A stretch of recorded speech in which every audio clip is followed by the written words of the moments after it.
The Denver Broncos have found their secret weapon to defeat the Indianapolis Colts. If you have paid attention to Broncos media at all throughout the week, then you know that this game against the Colts is the biggest game for the Broncos since Super Bowl 50. If the Broncos win this game, then you're feeling pretty good about going to the playoffs. If the Broncos lose this game, however, their playoff odds drop below 50%. You can still make the playoffs if you lose this game, but it's going to be quite hairy because you would have to win 2 out of your next 3, including a game against Cincinnati. That would be a mandatory win. So, in order to feel comfortable and confident about going to the playoffs, the Denver Broncos have to win this game. As far as the Colts are concerned, they come into this game with a mindset of desperation. If they lose, then they're pretty much out of the playoffs. However, if they win, they have a ridiculously easy schedule to end the year, and they could very easily win out the final 3 games of the year if they were to win this Denver game, and it would pretty much be a shoo-in to the playoffs at that point for the Indianapolis Colts, as they would take the 7th seed.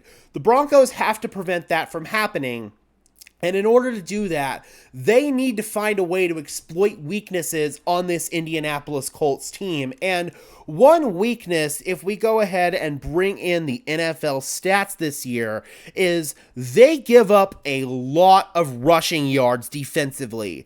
In fact, they give up the 2nd highest rushing yard rate in the NFL, 1,911 rushing yards on the season, 106 rushing first downs, which is tied for 3rd most in the NFL.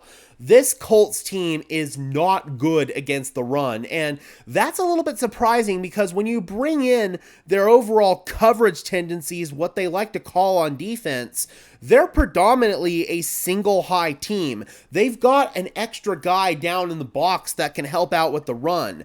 They run cover 3 under Gus Bradley 52.5% of the time. Gus Bradley is one of the few old school Seattle cover 3 coordinators that's still in the NFL, and Bradley runs cover 3 at the highest rate. So, in theory, they should at least be somewhat sound against the run. What this tells me is that they lose a lot of one-on-one matchups up front, and they get beat way too often in the trenches up front, which is good news for the Broncos. I also want to bring in this tweet here from Pat Coyote that says, over 50% of runs against the Colts go outside. The Browns were one of the highest teams for outside runs against, and Peyton exploited them with stretch zone runs, predominantly with Jaleel McLaughlin. Coyote continues, I expect him to utilize those again, but sprinkle in some Audric Estime gap run stuff between the tackles as well. A, to keep the defense honest, and B, because you're probably going to need to lean on the run game pretty heavily in this game, just because it's such a glaring weakness for this Colts team. And Jaleel McLaughlin is the guy that the Denver Broncos could turn to again.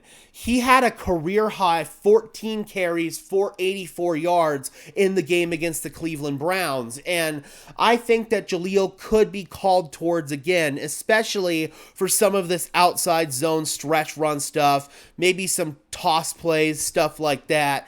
I also think Marvin Mims could be sprinkled in, but Jaleel is the guy that I'm really looking towards in this game to hopefully have a big day and exploit the Denver Broncos and exploit the Indianapolis Colts run defense, because this Colts defense is not great at all against the run, very evidently by the numbers.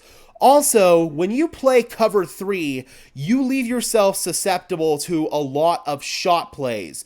You leave the seams open. That's a weakness in cover 3. Also, vertical one-on-one shots down the boundary, because that single high safety can only cover one side of the field. You're going to have a one-on-one matchup on whatever given side. So Cortland Sutton, he might get double teamed. That's going to create one-on-one matchups for Devon Vele. I expect Devon Vele to have possibly a big game in this one because of the Colts' coverage tendencies and seam shots down the middle of the field to the tight end. I think that we could see that. Possibly Lucas Kroll. He's been able to catch a couple of seam balls this year, and then maybe we could just see Marvin Mims run like a straight line vertical seam route down the middle of the field. That is also something that I think we can see. So honestly, the Broncos could play really well into some of these Colts coverage weaknesses and run the ball,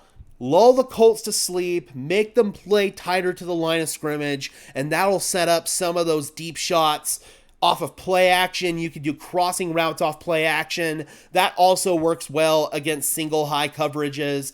There's a lot of different stuff the Broncos can do, and you know Sean Payton is going to look to exploit that. But Jaleel McLaughlin in the run game is going to be a big factor in this game, I feel like. All right, Broncos country, let me know in the comment section below. Do you think that Jaleel McLaughlin is primed for another big game against the Indianapolis Colts after having arguably the best game of his entire career against Cleveland? Drop those comments down below, guys. I would love to hear your thoughts, as always.